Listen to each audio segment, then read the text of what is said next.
नमस्कार साथियों, स्वागत है आपका ऑनलाइन स्टडी ग्रुप में। घटनासार करंट अर्धवार्षिकी 2023 के नए संस्करण के अंतर्गत आज की क्लास में समसामयिकी अर्धवार्षिकी के अंतर्गत विभिन्न टॉपिकों को कंप्लीट किया जाएगा। इसमें विज्ञान एवं प्रौद्योगिकी, अंतरिक्ष प्रौद्योगिकी और साथ ही साथ रक्षा और प्रतिरक्षा से संबंधित टॉपिक शामिल होंगे। तो चलिए हम लोग प्रारंभ करते हैं विज्ञान एवं प्रौद्योगिकी से। याद रखिएगा, आज का ये जो सेशन है ये परीक्षा के दृष्टिकोण से बहुत इंपॉर्टेंट है और ये बात मैं इसलिए कह रहा हूं कि विगत समय में इसरो और डीआरडीओ ने कई ऐसी उपलब्धियां हासिल की हैं जिसने वैश्विक परिदृश्य में अपना प्रभाव छोड़ा है और ये प्रभाव आपको विभिन्न आयोगों के द्वारा जो परीक्षाएं कंडक्ट कराई गई हैं वहां पर भी देखने को मिलेगा। तो इसीलिए मैं कह रहा हूं कि आज का सेशन परीक्षा के दृष्टिकोण से बहुत इंपॉर्टेंट है। यहां जो सबसे पहला टॉपिक दिया गया है वो है चीन ने पृथ्वी पर सबसे गहरी प्रयोगशाला शुरू की है। याद रखिएगा, दक्षिण पश्चिम चीन के सिचुआन प्रांत में दिसंबर 2023 में 2400 मीटर गहरी यानी 1.5 मील गहरी भौतिक प्रयोगशाला शुरू की गई। क्लियर है?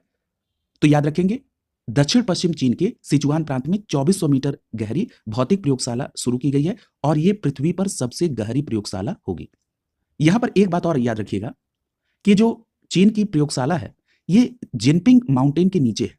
किस माउंटेन के नीचे है? जिनपिंग माउंटेन के नीचे है। यही कारण है कि इसका नाम जिनपिंग लैब रखा गया है। क्लियर है? तो ये बात आपको रिलेट करेंगे।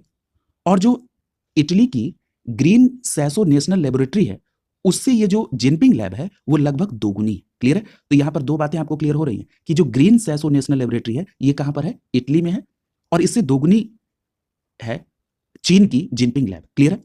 अब हम उद्देश्य की बात कर लें अगर, तो याद रखिएगा, ब्रह्मांड के सबसे बड़े रहस्य डार्क मैटर के बारे में अध्ययन करने के लिए इस प्रयोगशाला को बनाया गया है। क्लियर है? तो ये बातें आप ध्यान में रखेंगे। मैंने आपको पहले ही बताया कि इस लैब का नाम जिनपिंग लैब रखा गया है। क्यों? क्योंकि ये जिनपिंग माउंटेन के नीचे स्थित है। अगला देखिए, अगला जो टॉपिक है वो है आईआईटी मद्रास ने पानी से आर्सेनिक और धातु आयनों को हटाने के लिए अमृत का विकास किया। देखिए, पूर्व में आप वन लाइनर पार्ट में इसको पढ़ चुके हैं। जरा इसको समझिएगा कि जो आईआईटी मद्रास है इसने आर्सेनिक और धातु आयनों की मात्रा 0.01 मिलीग्राम प्रति लीटर के स्तर से कम रखने के लिए इस अमृत तकनीक को डेवलप किया है। तो ये आप ध्यान रखेंगे मात्रा भी कि आर्सेनिक और धातु आयनों की मात्रा 0.01 मिलीग्राम प्रति लीटर के स्तर से कम रखने के लिए आईआईटी मद्रास के द्वारा अमृत तकनीक को डेवलप किया गया। अमृत का अगर फुल फॉर्म पूछा जाए तो आपका जवाब होगा arsenic and metal removal by Indian technology. Arsenic and metal removal by Indian technology. Clear हो गया? तो इतनी बातें आप ध्यान में यहां पर अमृत टेक्नोलॉजी के अंतर्गत ध्यान रखेंगे। यहां पर एक बात और याद रखिएगा कि अमृत में nano scale iron oxy hydroxide का उपयोग किया गया है। अमृत में nano scale iron oxy hydroxide का उपयोग किया गया है। जब इससे पानी गुजरता है तो यह आर्सेनिक को हटा देता है। क्लियर है? तो यह भी बात ध्यान में रखेंगे। केवल इतनी बात आपको यहां पर ध्यान में इस टॉपिक के अंतर्गत रखनी है। अगला देखिए, अगला जो टॉपिक है वो है विश्व का पहला एआई ह्यूमनॉइड रोबोट सीईओ। याद रखिएगा, एक पोलिश कंपनी है जिसका नाम है हैंसन रोबोटिक्स और कोलंबिया के कार्टाजेना में स्थित एक स्पिरिट ब्रांड है जिसका नाम है डिक्टाडोर। इस डिक्टाडोर ने विश्व के पहले ह्यूमनॉइड रोबोट को सीईओ बनाया है। क्लियर है? यानी मुख्य कार्यकारी अधिकारी बनाया है और उसका नाम क्या रखा गया है? मीका। क्लियर है? तो याद रखेंगे, मीका जो है यह विश्व का पहला ह्यूमनॉइड रोबोट है जिसे डिक्टाडोर, जो कि एक स्पिरिट ब्रांड है, इसने अपना सीईओ बनाया है। क्लियर है? तो अगर आपसे यह प्रश्न पूछा जाए कि हाल ही में चर्चा में रहा मीका क्या है, तो आपका जवाब क्या होगा? ये विश्व का पहला ह्यूमनॉइड रोबोट है जिसे सीईओ बनाया गया है। क्लियर है?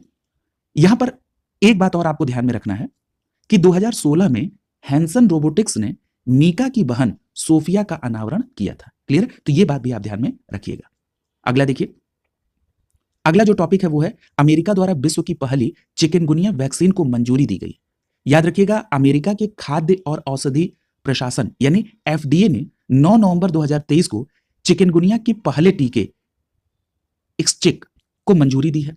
और याद रखिएगा, ये जो इक्सचिक वैक्सीन है इस टीके को फ्रांसीसी बायोटेक कंपनी वेलनेवा के द्वारा तैयार किया गया। क्लियर है? तो अगर मैं इस पूरी बात को एक लाइन में समराइज कर दूं तो आपका जवाब होगा कि एक फ्रांसीसी बायोटेक कंपनी वेलनेवा के द्वारा तैयार इक्सचिक, जो कि चिकनगुनिया की पहली टीके के तौर पर जानी जाती है, इसे अमेरिका के खाद्य और औषधि प्रशासन अर्थात एफडीए ने 9 नवंबर 2023 को मंजूरी दे दी है। क्लियर है? तो याद रखेंगे, सबसे महत्वपूर्ण बात यह ध्यान रखना है कि जो विश्व की पहली चिकनगुनिया वैक्सीन है जिसको अमेरिका ने मंजूरी दी है, इसका नाम क्या है? इक्सचिक। क्लियर है? और ये किसके द्वारा तैयार की गई? फ्रांसीसी बायोटेक कंपनी वेलनेवा के द्वारा। ये दो बातें बहुत महत्वपूर्ण है। क्लियर है? और ये किसकी वैक्सीन है? तो ये चिकनगुनिया की पहले टीके के तौर पर जानी जाती है। क्लियर है? अगला देखिए, अगला जो टॉपिक है वो है फ्रांस में सफेद हाइड्रोजन के भंडार। यहां पर याद रखिएगा, हाल ही में फ्रांस के वैज्ञानिकों ने सफेद हाइड्रोजन के सबसे बड़े भंडार की खोज की है। अब थोड़ा सा इसका समझ लीजिए, दो वैज्ञानिक हैं। एक वैज्ञानिक का नाम है जैक्स पिरोनोन और दूसरे वैज्ञानिक का नाम है फिलिम डी डोनाटो। एक का नाम है जैक्स पिरोनोन और दूसरे वैज्ञानिक का नाम है फिलिम डी डोनाटो। इन्होंने फ्रांस में, उत्तर पूर्वी फ्रांस के इलाके में जमीन के नीचे जीवाश्म ईंधन की तलाश कर रहे थे ये। और जीवाश्म ईंधन की तलाश करते समय इनको सफेद हाइड्रोजन का एक महत्वपूर्ण भंडार मिल गया। क्लियर है? तो इतनी बातें आप यहां पर ध्यान में रखेंगे इस विषय के अंतर्गत। यानी कहने का मतलब यह है कि जो फ्रांस में सफेद हाइड्रोजन का भंडार मिला, ये किसके द्वारा खोजा गया? तो जैक्स पिरोनोन और फिलिम डी डोनाटो के द्वारा, जो कि वहां के वैज्ञानिक हैं। क्लियर है? यहां पर एक बात और याद रखिएगा कि ऐसा अनुमान लगाया जा रहा है कि भंडार में ये 6 मिलियन से 250 मिलियन मीट्रिक टन हाइड्रोजन हो सकता है। क्लियर है? अगर हम बात करें कि इसका नाम सफेद क्यों रखा गया, सफेद नाम इसलिए रखा गया क्योंकि इसके उत्पादन से ग्रीन हाउस गैस उत्पन्न नहीं होती है। क्लियर है? इस गैस की कीमत जो है कम होगी और ये पारंपरिक ईंधन के रिप्लेसमेंट के तौर पर देखा जा रहा है किसको? सफेद हाइड्रोजन को। क्लियर है? अगर हम यहां पर सफेद हाइड्रोजन की पूर्व में किन किन देशों में खोज की गई, अगर इस पर बात कर लें तो याद रखिएगा, रूस, ओमान, फ्रांस, माली और अन्य स्थानों पर भी सफेद हाइड्रोजन के भंडार पूर्व में खोजे गए। क्लियर? कहां? रूस, ओमान, फ्रांस, माली और अन्य स्थान पर। तो आपसे प्रश्न ऐसे भी पूछा जा सकता है कि हाल ही में किस देश में अभी सफेद हाइड्रोजन के भंडार मिले हैं? तो आपका जवाब होगा फ्रांस में। और किस वैज्ञानिक की पहल से? जैक्स पिरोनोन और फिलिम डी डोनाटो के प्रयास से। क्लियर? यहां पर एक बात और याद रखिएगा कि यह सफेद हाइड्रोजन प्राकृतिक रूप से पृथ्वी की पपड़ी में उत्पन्न होता है। क्लियर है? यह भी बात ध्यान रखेंगे और इससे एक स्वच्छ संभावित ऊर्जा माना जा रहा है। क्लियर है? यहां पर एक बात और याद रखिएगा कि हाइड्रोजन के अन्य रूपों के विपरीत सफेद हाइड्रोजन के जलने पर केवल पानी पैदा होता है। क्लियर? ये बात भी आप स्पष्ट रूप से ध्यान में रखेंगे। इतनी बात आप इस टॉपिक में ध्यान रखिएगा। अगला जो टॉपिक है वो है गहरे समुद्र में समुद्रयान की लॉन्चिंग 2026 में। याद रखिएगा कि गहरे समुद्र में समुद्रयान की जो लॉन्चिंग 2026 की बात हो रही है, याद रखिएगा इस दिशा में समुद्र में 6000 मीटर की गहराई तक समुद्रयान भेजने की भू विज्ञान मंत्रालय की योजना है। क्लियर है? यानी समुद्र में 6000 मीटर की गहराई तक समुद्रयान भेजने की भू विज्ञान मंत्रालय की एक योजना है। और इस समुद्रयान, यानी कहने का मतलब है कि उस पनडुब्बी को नाम क्या दिया गया है? मत्स्य 6000। और मत्स्य 6000 नाम क्यों दिया गया? 6000 इसलिए रखा गया है क्योंकि समुद्र में 6000 मीटर की गहराई तक समुद्रयान भेजने की बात है। क्लियर है? तो इसीलिए इस समुद्रयान यानी पनडुब्बी का नाम रखा गया है मत्स्य 6000। क्लियर है?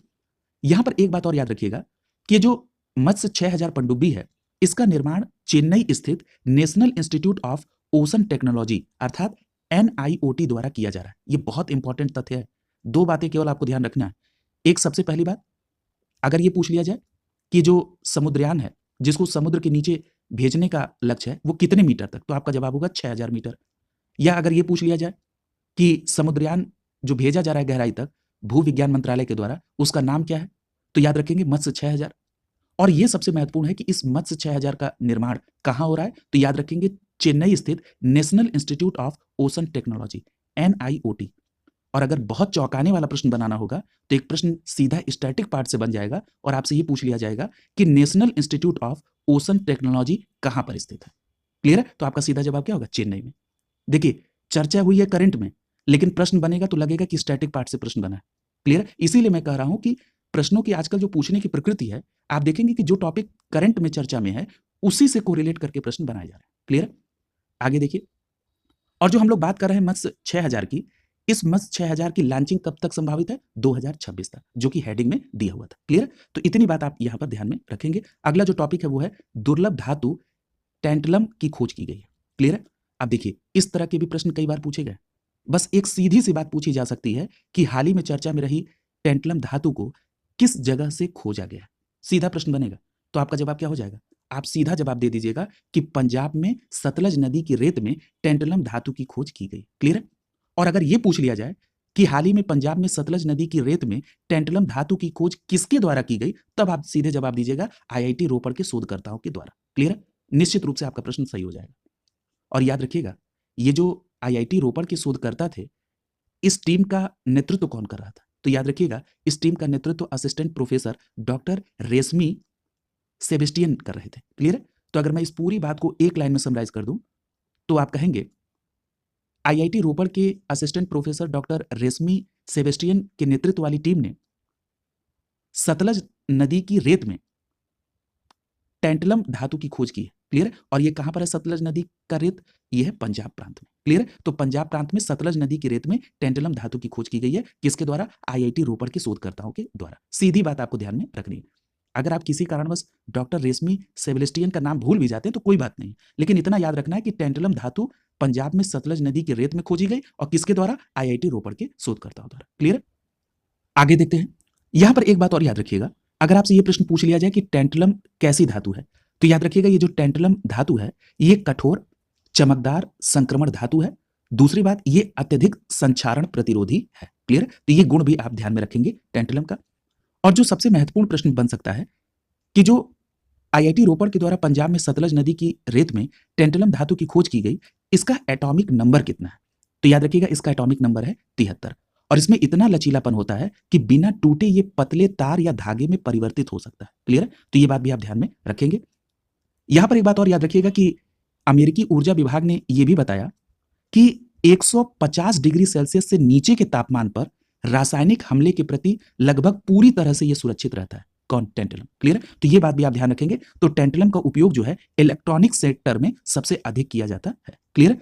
तो ये सारी बातें ध्यान में रखिएगा। और जो टैंटलम से बने कैपेसिटर है, किसी भी अन्य प्रकार के कैपेसिटर की तुलना में बिना अधिक रिसाव के छोटे आकार में अधिक बिजली स्टोर करने में सक्षम होते हैं। क्लियर है? तो याद रखिएगा। और अगर ये पूछ लिया जाए कि इसका उपयोग कहां कहां होता है, तो याद रखिएगा स्मार्टफोन, लैपटॉप, डिजिटल कैमरे, इन सभी जगहों पर इसका इस्तेमाल किया जाता है। किसका? टैंटलम का।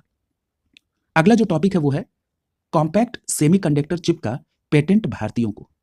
याद रखिएगा, उत्तराखंड के डॉक्टर अरविंद सिंह रावत और उनकी शोध टीम ने मलेशिया में सेमीकंडक्टर चिप ट्रांसफार्मर का आविष्कार कर अंतरराष्ट्रीय पेटेंट जुलाई 2023 में प्राप्त किया। क्लियर? तो याद रखेंगे, उत्तराखंड के अरविंद सिंह रावत हैं जिन्होंने अपनी टीम के साथ मलेशिया में सेमीकंडक्टर चिप पर ट्रांसफार्मर का आविष्कार कर अंतरराष्ट्रीय पेटेंट जुलाई 2023 में प्राप्त किया है। क्लियर? यहां पर एक बात और याद रखिएगा कि इस आविष्कार का पेटेंट अपने सहयोगी शोधकर्ता मलेशिया के डॉक्टर जगदीश्वरन और डॉक्टर सेल्वा कुमार और यूनिवर्सिटी ऑफ साइंस मलेशिया के साथ मिलकर दर्ज कराया है। क्लियर? किसने? डॉक्टर अरविंद सिंह रावत ने। क्लियर? तो ये एक बात ध्यान में आप रखेंगे कॉम्पैक्ट सेमीकंडक्टर चिप के संदर्भ में, जिसको एक भारतीयों को पेटेंट हुआ है, जो जिनका संबंध उत्तराखंड से है और उनका नाम है डॉक्टर अरविंद सिंह रावत। क्लियर? यहां पर एक बात और याद रखिएगा कि ये जो सेमीकंडक्टर चिप है, ये विश्व भर के जो निर्भरता है इसमें चीन, ताइवान, जापान, दक्षिण कोरिया पर है। क्लियर? तो ये बात भी आप ध्यान में रखेंगे। अगला देखिए, अगला जो टॉपिक है वो है अंतरिक्ष प्रौद्योगिकी। क्लियर? अंतरिक्ष प्रौद्योगिकी के अंतर्गत जो सबसे पहला है वो है सूर्य की ओर इसरो का आदित्य L1 मिशन। बहुत इंपॉर्टेंट है ये। क्लियर? अब देखिए, यहां से आपको क्या क्या बातें ध्यान में रखनी है। यहां पर एक सबसे बुनियादी बात आप ध्यान में रखिएगा, जो प्रश्न पूछे जा रहे हैं, जो प्रश्नों का पैटर्न है उसमें सबसे पहले आपसे यह पूछा जा सकता है कि आदित्य L1 का प्रक्षेपण किस तिथि को किया गया था। तो याद रखिएगा, आदित्य L1 का प्रक्षेपण 2 सितंबर 2023 को किया गया था और किसके द्वारा? इसरो के द्वारा। क्लियर है? और आदित्य L1 का प्रक्षेपण किस उद्देश्य से किया गया? तो सूर्य के अध्ययन के लिए। तो याद रखेंगे, इसरो ने सूर्य के अध्ययन के लिए 2 सितंबर 2023 को आदित्य L1 का प्रक्षेपण किया। और अगर यह पूछ लिया जाए कि किस प्रक्षेपण वाहन से, तो याद रखिएगा PSLV C57। यह भी बहुत इंपॉर्टेंट है। याद रखिएगा, PSLV C57 से, PSLV C57 से इसरो ने आदित्य L1 का प्रक्षेपण 2 सितंबर 2023 को किया था। और कहां से किया? तो श्रीहरिकोटा स्थित सतीश धवन अंतरिक्ष केंद्र से। यहीं से बुनियादी प्रश्न बनेगा। और याद रखिए, आप सभी जानते हैं कि आदित्य किसका पर्यायवाची है? सूर्य का। इसीलिए इसका नाम आदित्य L1 रखा गया। क्यों? क्योंकि आदित्य L1 जो मिशन है ये सूर्य के अध्ययन के लिए भेजा जा रहा है। ठीक है? और आदित्य सूर्य का पर्यायवाची है, इसीलिए इस मिशन का नाम आदित्य L1। और आगे आप ये समझेंगे कि L1 क्यों यहां पर प्रयोग हुआ है। यहां पर एक बात और याद रखिएगा कि जो आदित्य L1 है इसका वजन कितना है? तो 1480.7 किलोग्राम वजन का है आदित्य L1। क्लियर है? कितना वजन है? 1480.7 किलोग्राम। याद रखिएगा, ये 1480 किलोग्राम वजन का आदित्य L1 एक वेधशाला है। क्लियर है? और जिसे सूर्य के कोरोना के दूरस्थ अवलोकन और अध्ययन के लिए डिजाइन किया गया है। यहां पर हम बात कर रहे हैं लैग्रेंज पॉइंट L1 की। देखिए, मैंने आपसे कहा था कि आदित्य का मतलब सूर्य और उसके साथ L1 का प्रयोग किया गया है। अब ये समझिए कि ये L1 है क्या। याद रखिएगा, आप सभी इस बात से परिचित हैं कि सूर्य और पृथ्वी के बीच की दूरी कितनी है। तो आप सभी जानते हैं 15 करोड़ किलोमीटर। और ये जो लैग्रेंज पॉइंट L1 है, इसकी जो दूरी है पृथ्वी से, ये है 15 लाख किलोमीटर। क्लियर है? यानी टोटल जो दूरी पृथ्वी और सूर्य के बीच की है, उसका ये जो पॉइंट L1 है, ये कितना है प्रतिशत में? 1%। क्लियर है? तो ये भी बात ध्यान में रखेंगे, ये भी पूछा जा सकता है।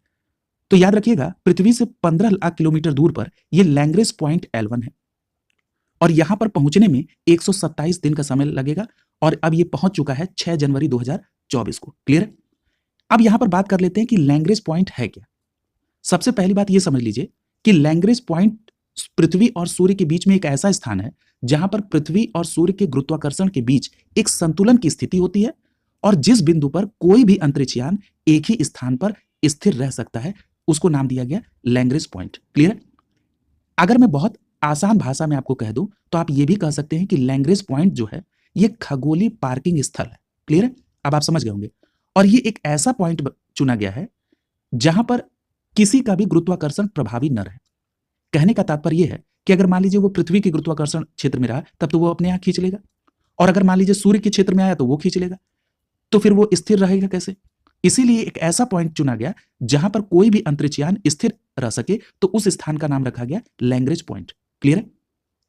यहां पर जैसे गुरुत्वाकर्षण वहां पर संतुलित रहे या जो अभिकेंद्रीय बल लगता है वो वहां पर बिल्कुल न रहे। क्लियर है? तो इसीलिए उस पॉइंट का नाम लैग्रेंज पॉइंट। एक बात और यहां पर ध्यान रखिएगा कि यहां पर दिन और रात का चक्र, इसकी साइकिल का कोई भी प्रभाव नहीं रहता है। इससे सूर्य वहां पर 24 घंटे सातों दिन दिखाई पड़ता है। क्लियर है? अगर मैं और इसकी डिटेल करूं तो जैसा अभी मैंने आपको बताया कि सूर्य और पृथ्वी के बीच में जो दूरी है वो 15 करोड़ किलोमीटर की है और इन दोनों के बीच में 5 लैग्रेंज पॉइंट्स हैं, L1, L2, L3, L4 और L5। और ये आदित्य कहा गया है L1 पर, इसीलिए इसका नाम रखा गया आदित्य L1। क्लियर हो गया? अब देखिए, यहां पर आपसे प्रश्न इस तरह भी पूछ सकता है कि सूर्य और पृथ्वी के बीच में कितने लैग्रेंज पॉइंट हैं? तो याद रखिएगा 5। और एक बात और याद रखिएगा कि किसी भी दो खगोल आकाशीय पिंड प्रणाली के बीच 5 लैग्रेंज बिंदु होते हैं। किसी भी दो आकाशीय पिंड प्रणाली के बीच में 5 लैग्रेंज बिंदु होते हैं। क्लियर? अब यहां पर जो L1, L2, L3, L4 और L5 है, इसमें एक विशेषता और याद रखिएगा। ये जो L1, L2 और L3 है, ये अस्थिर बिंदु है। क्लियर है? यानी अस्थिर पॉइंट है। और ये जो L4 और L5 है, ये स्थिर लैग्रेंज पॉइंट है। क्लियर है? ये भी बात ध्यान रखेंगे कि L1, L2 और L3 अस्थिर लैग्रेंज पॉइंट है और L4 और L5 जो है, ये स्थिर लैग्रेंज पॉइंट है। अस्थिर का मतलब सामान्य तौर पर इतनी बात याद रखिएगा कि अगर इस स्थिति से थोड़ा सा भी अगर मूवमेंट अलग हुआ तो वो तुरंत वहां से हट जाएगा, वो किसी की गुरुत्वाकर्षण शक्ति में चला जाएगा और फिर वो अपने तरफ खींच लेगा। क्लियर है? इसीलिए इसको अस्थिर कहा गया। क्लियर है? यहां पर एक बात और याद रखिएगा कि जो हम लोग लैग्रेंज लैग्रेंज नाम ले रहे हैं, इसके पीछे की भी एक कहानी है। इस पॉइंट का नाम लैग्रेंज इसलिए पड़ा क्योंकि इसकी जो खोज है वो 18वीं सदी के इटालियन खगोल शास्त्री और गणितज्ञ जोसेफ लुई लैग्रेंज के द्वारा की गई थी, इसीलिए इसका नाम पड़ गया लैग्रेंज पॉइंट। क्लियर है? तो स्पष्ट याद रखेंगे, ये जोसेफ लुई लैग्रेंज कहाँ के हैं? इटालियन खगोल शास्त्री और गणितज्ञ हैं। और ये किस सदी की बात हो रही है? तो ये 18वीं सदी। क्लियर है? यहां पर एक बात और याद रखिएगा कि जो L1 है वो पृथ्वी से कितनी दूरी पर है? 15 लाख किलोमीटर। इसीलिए पृथ्वी और सूर्य के बीच की दूरी का ये लगभग 1% है। इसको मैंने आपको अभी एक्सप्लेन कर दिया है। यहां पर एक बात और याद रखिएगा कि आदित्य L1 पर लगे स्पेक्ट्रोमीटर ने 29 अक्टूबर 2023 से अपनी पहली अवलोकन अवधि के दौरान सौर ज्वालाओं के आवेगपूर्ण चरण को रिकॉर्ड किया है। क्लियर है? तो ये बात भी आप सामान्य तौर पर ध्यान में रखेंगे क्योंकि तिथियां बहुत इंपॉर्टेंट है परीक्षा के दृष्टिकोण से। यहां पर जो परीक्षा के दृष्टिकोण से और महत्वपूर्ण बात है कि इन अध्ययनों के लिए आदित्य L1 पर 7 पेलोड लगे हैं। संख्या याद रखेंगे, आदित्य L1 पर कितने पेलोड लगे हैं? तो सीधी बात 7 पेलोड लगे हैं। इसमें से जो 4 पेलोड हैं वो सूर्य पर नजर रखेंगे और जो 3 पेलोड हैं वो L1 पॉइंट के आसपास का अध्ययन करेंगे। टोटल 7 पेलोड है जिसमें से 4 पेलोड सूर्य पर नजर रखेंगे और शेष 3 जो हैं वो L1 पॉइंट पर नजर रखेंगे। यहां पर एक बात याद रखिएगा कि जो आदित्य L1 गया है, ये सूर्य के प्रभामंडल का मतलब सूर्य का जो दृश्य सतह है। क्लियर है? इसके अलावा कोरोना, यानी सूर्य की सबसे बाहरी परत, और साथ ही साथ क्रोमोस्फियर। क्रोमोस्फियर का मतलब प्रकाश मंडल और कोरोना के बीच की जो दूसरी परत है, इसकी निरीक्षण के लिए ये गया है। क्लियर है? बिल्कुल आपको स्पष्ट याद रखिएगा, क्योंकि ये आपके सब्जेक्ट से कोरिलेट हो रहा है। कई बार पूछा गया कि सूर्य का कोरोना क्या होता है पार्ट। मैंने आपको तीनों बातें स्पष्ट कर दी, और ये तीनों पार्ट आपके स्टैटिक पार्ट से कोरिलेट कर रहा है। प्रकाश मंडल, क्रोमोस्फियर और कोरोना। आप अपना उठा के क्वेश्चन आंसर देख लीजिए प्रीवियस ईयर का, ये प्रश्न पूछे गए। तो याद रखिएगा, ये प्रकाश मंडल यानी सूर्य का जो दृश्य सतह होता है, साथ ही साथ कोरोना यानी जो सूर्य की सबसे बाहरी परत होती है, और साथ ही साथ क्रोमोस्फियर यानी प्रकाश मंडल और कोरोना के बीच जो दूसरी परत है, उसके निरीक्षण के लिए गया है। क्लियर? और इसके लिए इसमें टोटल 7 पेलोड लगे। क्लियर? ये बात याद रखिएगा, भूलिएगा मत। यहां पर एक बात और याद रखिएगा कि आदित्य L1 जो है, ये सूर्य का अध्ययन करने वाली भारत की पहली अंतरिक्ष लेबोरेटरी। आदित्य L1 सूर्य का अध्ययन करने वाली भारत की पहली अंतरिक्ष लेबोरेटरी है। और ये जो आदित्य L1 है, ये बेंगलुरु स्थित इंडियन इंस्टीट्यूट ऑफ एस्ट्रोफिजिक्स ने इसे तैयार किया है। ये भी बहुत इंपॉर्टेंट है कि ये जो पूर्णतः स्वदेशी आदित्य L1 है, इसको किसने तैयार किया है? तो बेंगलुरु स्थित इंडियन इंस्टीट्यूट ऑफ एस्ट्रोफिजिक्स यानी IIA के द्वारा। क्लियर? यहां पर एक बात और याद रखिएगा परीक्षा के दृष्टिकोण से, कि जो आदित्य L1 है, जो ये कहा जा रहा है कि भारत की पहली अंतरिक्ष लेबोरेटरी है, यहां पर एक बात और याद रखिएगा एस्ट्रोसैट के बारे में। आप सभी को अगर याद हो कि एस्ट्रोसैट को 2015 में छोड़ा गया था, और इसके बाद इसरो का जो है दूसरा खगोल विज्ञान वेधशाला मिशन है, कौन? आदित्य L1। अभी हमने आपसे कहा था कि 1480.7 किलोग्राम वजन का ये आदित्य L1 एक वेधशाला है। उस संदर्भ में याद रखिएगा कि एस्ट्रोसैट जिसे 2015 में छोड़ा गया था, इसके बाद इसरो का दूसरा खगोल विज्ञान वेधशाला मिशन है आदित्य L1। क्लियर है? और अगर हम सूर्य के अध्ययन के संदर्भ में बात करें, तो सूर्य के संदर्भ में अध्ययन के संदर्भ में आदित्य L1 भारत की पहली अंतरिक्ष लेबोरेटरी है। क्लियर? तो ये दोनों बातें आप ध्यान में रखेंगे, एस्ट्रोसैट और आदित्य L1 के संदर्भ में। क्लियर? अगला देखिए,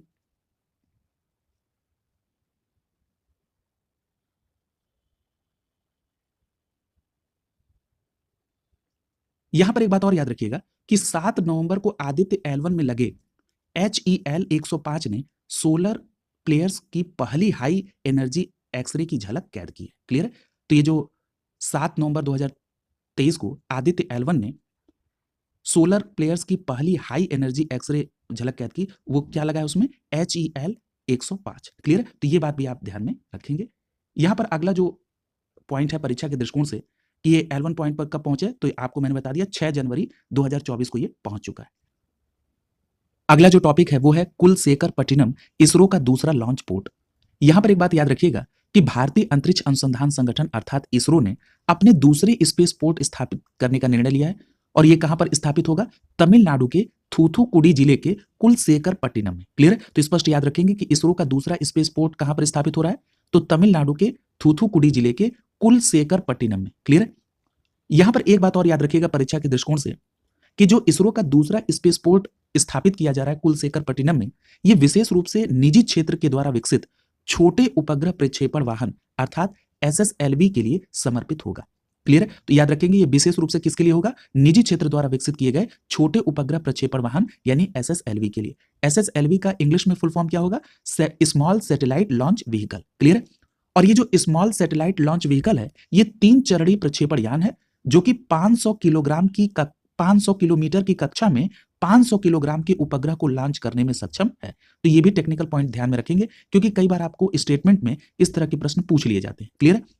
यहां पर एक बात और याद रखिएगा कि तमिलनाडु के थूथुकुडी जिले के कुलशेखरपट्टिनम में, अगर ये हम प्राचीन काल के अगर इसको संदर्भ को देखें, तो यहां पर पहली शताब्दी ईस्वी के एक प्राचीन बंदरगाह थे, और यह कोल्लम, चेरन और पांडियन बंदरगाह के समकालीन थे। क्लियर? तो अगर आपसे इस तरह भी पूछ लिया जाए कि हाल ही में चर्चा में रहा कुलशेखरपट्टिनम ऐतिहासिक पृष्ठभूमि से क्या है, तो याद रखेंगे ये पहली शताब्दी ईस्वी का एक प्राचीन बंदरगाह था। क्लियर है? अगर देखिए कुलशेखरपट्टिनम अगर दिया रहे, तो वहां पर ऑप्शन में आप 2 दृष्टिकोण से ध्यान रखिएगा। एक तो आप ये देखिएगा क्या ऑप्शन में इसरो का दूसरा स्पेस पोर्ट लिखा हुआ है। अगर ये लिखा है तो आप उसको टिक करेंगे कि कुलशेखरपट्टिनम में इसरो का दूसरा स्पेस पोर्ट स्थापित किया जा रहा है। या तो अगर लिखा रहा है कि ये एक प्राचीन बंदरगाह था, तब भी आप इसको सही टिक करेंगे कि पहली शताब्दी ईस्वी का एक प्राचीन बंदरगाह था, जो कि कोल्लम, चेरन और पांडियन बंदरगाह के समकालीन था। क्लियर है? तो ये भी पॉइंट आप ध्यान में रखेंगे। अगर हम वर्तमान में बात करें तो आप सभी इस बात से परिचित हैं कि वर्तमान में इसरो के पास एक अंतरिक्ष स्टेशन है जो कि श्रीहरिकोटा स्थित सतीश धवन अंतरिक्ष केंद्र है और इस केंद्र में 2 लॉन्च पैड हैं, PSLV और LMV-3। क्लियर है? तो ये बातें भी आप ध्यान में रखिएगा। अगला जो टॉपिक है वो है बेन्नू एस्टेरॉयड के पत्थर के टुकड़े लाने का नासा का मिशन सफल हुआ।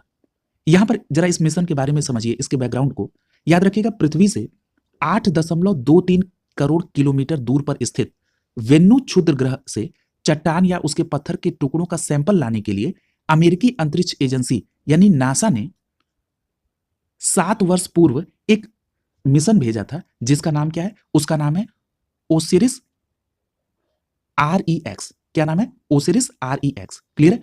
और इस यान जो अपना ये मिशन था ये 24 सितंबर 2023 को पृथ्वी पर वापस आया। अगर हम इसको एक लाइन में समराइज कर दें तो याद रखिएगा कि एक क्षुद्र ग्रह है जिसका नाम है बेन्नू और ये पृथ्वी से लगभग 8.23 करोड़ किलोमीटर दूरी पर है और इस वेन्नू क्षुद्र ग्रह से चट्टान या पत्थर के टुकड़े के सैंपल को लाने के लिए अमेरिका के नासा ने 7 वर्ष पहले एक यान भेजा था। वो 24 सितंबर 2023 को पृथ्वी पर वापस आ गया है जिसका नाम था ओसिरिस REX। स्पष्ट हो गया? यहां पर एक बात याद रखिएगा कि एस्टेरॉयड की चट्टानों के टुकड़ों के अध्ययन से सौरमंडल और पृथ्वी की उत्पत्ति के बारे में जानकारी के प्रयास वैज्ञानिकों द्वारा किए जाएंगे। क्लियर? यानी जो ये एस्टेरॉयड की चट्टाने टुकड़े मंगाए गए हैं, चट्टान के टुकड़े, उससे जो वैज्ञानिक हैं वो सौरमंडल और पृथ्वी की उत्पत्ति के बारे में जानकारी प्राप्त करेंगे। क्लियर? यहां पर एक बात और याद रखिएगा कि वैज्ञानिकों का ऐसा मानना है कि बेन्नू और अन्य जो क्षुद्र ग्रह हैं वो 4.5 अरब वर्ष पूर्व सौरमंडल की शुरुआत में ही बने थे। क्लियर है? तो ये क्षुद्र ग्रह के बनने के बाद बचे हुए पदार्थ हैं। क्लियर? तो उनकी एक क्वांटिटी लेकर ये वैज्ञानिक ये स्टडी करेंगे कि सौरमंडल और पृथ्वी की उत्पत्ति कैसे हुई। क्लियर? यहां पर एक बात और याद रखिएगा कि जैसा कि अभी हमने आपको बताया कि 7 वर्ष पहले नासा ने ओसिरिस REX यान अपने मिशन के लिए भेजा था और 24 सितंबर 2023 को वो पृथ्वी पर लौटा। और इस मिशन को भेजा कब गया था? तो याद रखिएगा 8 सितंबर 2016 को। क्लियर है? तो याद रखिएगा 7 वर्ष पहले ये जो ओसिरिस रेक्स है या REX है, इसको 8 सितंबर 2016 को एटलस V411, क्या नाम है? एटलस V411 रॉकेट से केप केनेवरल से रवाना किया गया था। तो अगर आपसे ये प्रश्न पूछ लिया जाए कि ओसिरिस REX या ओसिरिस रेक्स को कब और किस रॉकेट से और कहां से रवाना किया गया था, तो याद रखेंगे ओसिरिस रेक्स को 8 सितंबर 2016 को एटलस V411 रॉकेट से केप केनेवरल से रवाना किया गया था। क्लियर है? तो इतनी बातें आप याद रखेंगे और उसके बाद वो अगस्त 2018 में ये वेन्नू क्षुद्र ग्रह पर पहुंच जाता है। क्लियर है? या कई बार आपसे इस तरह भी प्रश्न पूछ लिया जाता है कि हाल ही में चर्चा में रहा ओसिरिस REX मिशन ये किस से संबंधित है, और ऑप्शन में लिखा रहेगा वेन्नू क्षुद्र ग्रह। क्लियर? तो इस तरह से भी आप इसको ध्यान में रखेंगे। क्लियर? और ये 24 सितंबर 2023 को पृथ्वी पर लौटा है। याद रखिएगा 24 सितंबर 2023 को इस कैप्सूल को पैराशूट से के द्वारा साल्ट लेक सिटी के पश्चिम में उटाह रेगिस्तान में सफलतापूर्वक उतारा गया। क्लियर है? तो अब समझ में आ गया ये उटाह रेगिस्तान कहां पर है? साल्ट लेक सिटी में। क्लियर है? तो याद रखेंगे साल्ट लेक सिटी के पश्चिम में उटाह रेगिस्तान में सफलतापूर्वक उतारा गया 24 सितंबर 2023 को। किसको? ओसिरिस REX को। क्लियर है? तो ये पूरी बात आप ध्यान में रखेंगे। उटाह रेगिस्तान भी ध्यान रखिएगा। क्लियर है? अगला देखिए, यहां पर एक बात और याद रखिएगा कि जो मिशन था ओसिरिस रेक्स, ये जो ओसिरिस रेक्स मिशन है ये एस्टेरॉयड की सतह से पत्थर के टुकड़े लाने का अमेरिका का पहला मिशन था। एक तो ये बात ध्यान रखनी है, लेकिन ये अमेरिका का पहला मिशन था। इसके पूर्व में जापान की एक जो अंतरिक्ष एजेंसी है जिसको आप JAXA के नाम से जानते हैं, इस जापानी अंतरिक्ष एजेंसी ने हायाबुसा फर्स्ट इसके माध्यम से एक पृथ्वी के निकट एस्टेरॉयड इटोकावा से 1 मिलीग्राम से भी कम सैंपल लाने में सफलता हासिल की थी 2010 में। क्लियर है? तो यहां पर ये तो ठीक है कि आपको ये करंट में याद रखना है कि ओसिरिस REX या ओसिरिस रेक्स भी इसको पढ़ा जा सकता है। ये किसका मिशन है? अमेरिका की नासा का। और ये कहां से लेके आया सैंपल चट्टानों का, एस्टेरॉयड की चट्टानों का टुकड़ा? तो याद रखेंगे क्षुद्र ग्रह से। उस क्षुद्र ग्रह का नाम क्या है? वेन्नू। लेकिन ये किसी एस्टेरॉयड से पत्थर के टुकड़े लाने वाला ये अमेरिका का पहला मिशन था। लेकिन इसके पूर्व में जापान की अंतरिक्ष एजेंसी JAXA ने एक मिशन भेजा था जिसका नाम था हायाबुसा फर्स्ट, और इसके माध्यम से पृथ्वी के निकट एस्टेरॉयड इटोकावा से 1 मिलीग्राम से कम का सैंपल लाने में सफलता मिली थी। वो मैटर कब का है? 2010 का। और याद रखिएगा उसके बाद हायाबुसा सेकंड मिशन को 2014 से 2020 के तहत एक निकटवर्ती एस्टेरॉयड रियुगु से कुछ ग्राम सैंपल लाने में सफलता मिली थी। और ये जो हायाबुसा सेकंड है इसका प्रक्षेपण किया गया था 3 दिसंबर 2014 को और पृथ्वी पर इसकी वापसी हुई थी 5 दिसंबर 2020 को। क्लियर है? तो यहां पर आप ध्यान में रखिएगा जापान का जो 2 मिशन है हायाबुसा फर्स्ट और हायाबुसा सेकंड। क्लियर है? और जापान की अंतरिक्ष एजेंसी JAXA का ये मिशन है, तो इनको भी आप ध्यान में रखेंगे। जो हायाबुसा फर्स्ट है इसने जो पृथ्वी के निकट एस्टेरॉयड इटोकावा है वहां से 2010 में सैंपल लेके आने में सफलता प्राप्त की थी। और जो हायाबुसा 2 मिशन है इसने जो एस्टेरॉयड रियुगु है वहां से कुछ सैंपल लाने में सफलता हासिल की थी। और ये जो हायाबुसा सेकंड है इसको 3 दिसंबर 2014 को प्रक्षेपित किया गया था और ये पृथ्वी पर वापस आया था 5 दिसंबर 2020 को। तो याद रखिएगा कोरिलेट करके भी पूछा जा सकता है। क्लियर? तो अब इसको बहुत आसान कर दिया गया है, अब आपको ये निश्चित रूप से समझ में आ गया होगा। अगला टॉपिक है भारत का पहला एक्सरे पोलारीमीटर सैटेलाइट। याद रखिएगा जो भारत का पहला एक्सरे पोलारीमीटर सैटेलाइट है इसे श्रीहरिकोटा स्थित सतीश धवन अंतरिक्ष केंद्र से पोलर सैटेलाइट लॉन्च व्हीकल के माध्यम से 28 दिसंबर 2023 को लॉन्च किया गया था। यहां पर 2 बातें आपको प्रमुख रूप से केवल ध्यान में रखनी है कि जो भारत का पहला एक्सरे पोलारीमीटर सैटेलाइट है, क्या नाम है? XPOSAT। इसको कहां से प्रक्षेपित किया गया? तो सतीश धवन अंतरिक्ष केंद्र के पोलर सैटेलाइट लॉन्च व्हीकल से। और कब किया गया? तो 28 दिसंबर 2023 को। क्लियर है? अगर हम बात कर लें इसके उद्देश्य की, तो इसका उद्देश्य है तीव्र एक्सरे स्रोत के ध्रुवीकरण की जांच करना। क्लियर है? तीव्र एक्सरे स्रोतों के ध्रुवीकरण की जांच करना इसका उद्देश्य है। और मुख्य रूप से इमेजिंग, टाइम डोमेन अध्ययन, स्पेक्ट्रोस्कोपी का पर यह केंद्रित होगा। क्लियर है? तो ये सभी बातें आप ध्यान में रखेंगे भारत के पहले एक्सरे पोलारीमीटर सैटेलाइट की XPOSAT। ठीक है? अगला देखिए, यहां पर एक बात और याद रखिएगा कि इसमें 2 पेलोडों के नाम जो है वो है एक पोलारीमीटर इंस्ट्रूमेंट इन एक्सरे और दूसरा है X-ray spectroscopy and timing. Clear है? यानी एक है POLIX और दूसरा है XSPECT। क्लियर? अगला जो टॉपिक है वो है इसरो के स्ट्रेटोसैट ने 600 से अधिक गामा किरण विस्फोट की खोज की है। क्लियर है? आपको याद आ रहा है कुछ नाम? जब मैं चर्चा कर रहा था आदित्य L1 की और मैंने आपसे कहा था कि ये एक वेधशाला है, तो मैंने वहीं पर ये नाम लिया था स्ट्रेटोसैट की। और मैंने आपसे कहा था कि स्ट्रेटोसैट ये 2015 में भेजा गया था और इसके बाद इसरो का दूसरा खगोल विज्ञान वेधशाला मिशन है आदित्य L1। क्लियर? अब देखिए इसरो के स्ट्रेटोसैट ने 600 से अधिक गामा किरण विस्फोट की खोज की। क्लियर? और ये जो गामा किरण विस्फोट है इसका शॉर्ट फॉर्म क्या लिख रहा है?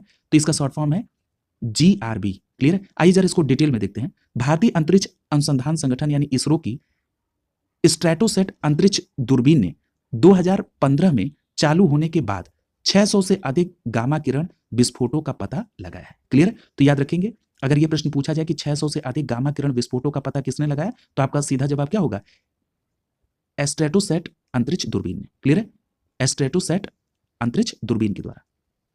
यहां पर एक बात और याद रखिएगा कि गामा किरण विस्फोट बड़े पैमाने पर न्यूट्रॉन सितारों की मृत्यु और न्यूट्रॉन सितारों के विलय का प्रतिनिधित्व करते हैं। क्लियर हो गया? अब गामा किरण विस्फोट का मतलब आप समझ गए कि बड़े पैमाने पर न्यूट्रॉन सितारों की मृत्यु और न्यूट्रॉन सितारों का विलय। क्लियर? यहां पर एक बात और ध्यान में रखिएगा कि गामा किरण विस्फोट का पता लगाना कैडमियम जिंक टेलुराइड इमेजर, इसका शॉर्ट फॉर्म है CZITI के इसके 8 वर्षों तक जारी प्रदर्शन को दर्शाता है। क्लियर? तो ये बात भी आप ध्यान में रखेंगे। और 20 नवंबर 2023 को 600वें GRB का पता लगा है। क्लियर? तो ये थोड़ा सा टेक्निकल पॉइंट है, आप बस इतनी बात ध्यान रखिएगा, सीधी सी बात ध्यान रखिएगा कि 600 से अधिक गामा किरण विस्फोट यानी GRB की जो खोज है वो किसके द्वारा? इसरो के स्ट्रेटोसैट के द्वारा। क्लियर? यहां पर एक बात और याद रखिएगा, जैसे मैंने आपको पूर्व में बताया है कि 2015 में स्ट्रेटोसैट को लॉन्च किया गया था। क्लियर? और एक बात और याद रखिएगा कि 5 साल तक इसको कार्य करने के लिए डिजाइन किया गया था, लेकिन ये अपने जीवन काल को पार कर चुका है, लेकिन अभी भी महत्वपूर्ण अवलोकन कर रहा है। क्लियर? यहां पर अगर हम स्ट्रेटोसैट की बात करें तो स्ट्रेटोसैट भारत द्वारा प्रक्षेपित पहली समर्पित बहुतरंगदैर्ध्य अंतरिक्ष वेधशाला है। क्लियर? तो ये बात स्पष्ट रूप से याद रखेंगे। इस तरह भी प्रश्न बन सकता है कि भारत द्वारा प्रक्षेपित पहली समर्पित बहुतरंगदैर्ध्य अंतरिक्ष वेधशाला, तो आपका जवाब क्या होगा? स्ट्रेटोसैट। और इसी स्ट्रेटोसैट ने 600 से अधिक गामा किरण विस्फोट की खोज की है। क्लियर हो गया? और इसका प्रक्षेपण कब किया गया था स्ट्रेटोसैट का? 2015 में। और किसने किया था? इसरो ने। क्लियर है? तो इतनी बस बुनियादी बात आप इसके संदर्भ में याद रखिएगा। और जो ये जीआरबी की बात हो रही है, जीआरबी का मतलब क्या हो गया? गामा किरण विस्फोट। ये जीआरबी ब्रह्मांड में सबसे ऊर्जावान विस्फोट है, ये भी ध्यान रखिएगा। जीआरबी जो है यानी गामा किरण विस्फोट जो है, ये ब्रह्मांड में सबसे ऊर्जावान विस्फोट है। ये सूर्य से अपने पूरे जीवन काल में उत्सर्जित होने वाली ऊर्जा से अधिक ऊर्जा सेकंड में उत्सर्जित करता है। ये बात भी ध्यान में रखना है। तो इस दृष्टिकोण से आप इसको ध्यान में रखें। अगला जो टॉपिक है वो है चंद्रयान 3 का प्रोपल्सन मॉड्यूल चांद से पृथ्वी की कक्षा में लौटा है। देखिए चंद्रयान 3 परीक्षा के दृष्टिकोण से बहुत इंपॉर्टेंट है। जरा ये समझिए कि ये क्या मैटर है कि प्रोपल्सन मॉड्यूल चांद से पृथ्वी की कक्षा में लौटा है और इसे इसरो की बहुत बड़ी उपलब्धि मानी जा रही है। क्लियर है?